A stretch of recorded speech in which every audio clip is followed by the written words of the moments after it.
preciso sair daqui. Alguém me ajuda. Se puder, chame a polícia. Eles estão matando minha irmã.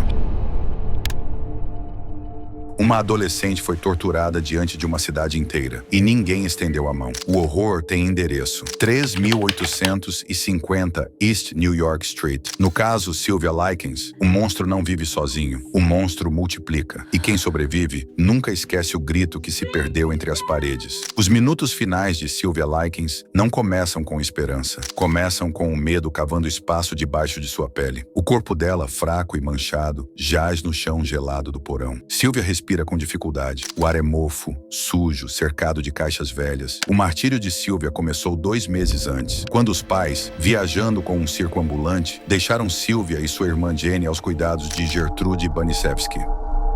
Era para ser um lar temporário, um descanso das dificuldades, a promessa de comida quente e teto seguro. Tudo o que receberam foi o contrário. Gertrude, magra, expressão amarga, vive sob uma constante névoa de cigarro e insatisfação. Mãe de 7, lutava para pagar contas, com raiva engolida na garganta e no olhar. O que deveria ser só irritação vira sadismo. Ao menor sinal de desobediência, ela ordenava castigos que beiravam a tortura. E logo, a casa inteira participava. Transformaram os dias em um espetáculo de crueldade orquestrada. Para Sylvia, os ataques não eram só de Gertrude. As crianças logo aprenderam a descontar sua raiva batendo, queimando, apagando cigarros em sua pele, obrigando-a a comer restos e fezes, ou escrevendo insultos a ferro em seu estômago.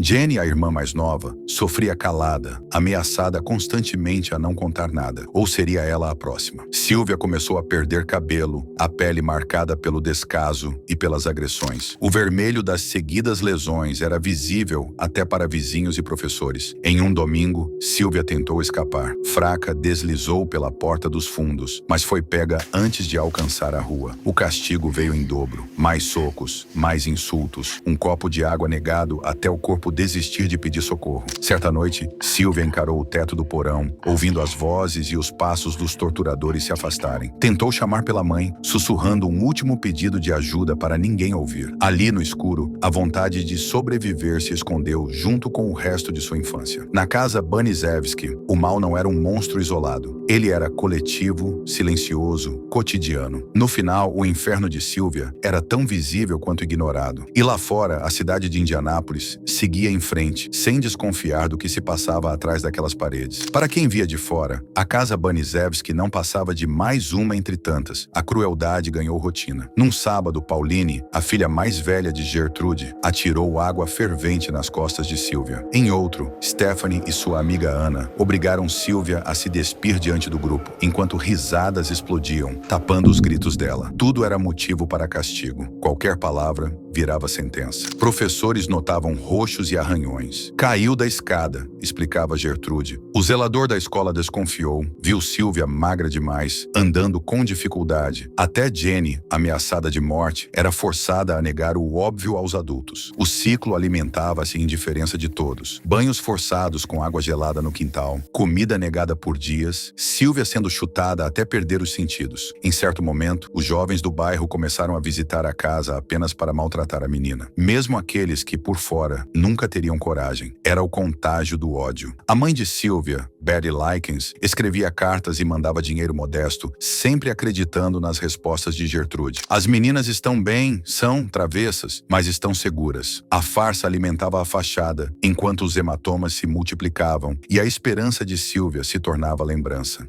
Até pequenos gestos eram punidos. Uma amiga que tentou visitar foi espantada com gritos. O carteiro nunca desconfiou das cartas jamais respondidas. A punição virou cerimônia. Em certo momento, Gertrude obrigou Sylvia a escrever um bilhete falso para os pais, dizendo que fugiria com garotos do bairro. O texto era uma sentença de morte. Caso algo desse errado, a culpa seria da própria Sylvia. O bilhete foi encontrado depois, manchado, no mesmo chão onde a polícia, finalmente, encontraria também o corpo dela. Dentro da casa, rituais obscuros se repetiam. As luzes baixas, portas trancadas, silêncio nas horas erradas, a sensação constante de que todos estavam sempre escutando, sempre vigiando. O segredo não era segredo, era pacto. E mesmo depois de tudo, em algumas noites, a vizinhança jura ouvir uma batida fraca na porta da frente. Mas sempre, sempre tarde demais. A cada noite, o corpo de Sylvia cedia mais à dor. Naquele outubro de 1965, Gertrude decidiu transformar a tortura em espetáculo final. Chamou jovens de diferentes vizinhanças. Convidou até desconhecidos. Sylvia, esgotada, virou boneca para a fúria coletiva. Jenny, apavorada e acuada, já só conseguia se comunicar com a irmã pelos olhos. Ninguém interrompeu, nem mesmo quando viram Sylvia perder a consciência, nem quando notaram o sangue se acumulando no chão. Uma das crianças, em um surto de compaixão tardia, tentou oferecer água. Gertrude arrancou à força o copo, impediu o gesto e transformou aquilo em mais um ritual perverso. O fim de Sylvia é a síntese de uma falha coletiva. Ela já não podia ficar de pé. Jenny, tomada por desespero, encontrou forças para sussurrar o segredo a uma amiga. "Se puder, chame a polícia. Eles estão matando minha irmã." Era tarde, mas não tarde o bastante. No dia seguinte, uma chamada anônima fez a vizinhança se encher de viaturas.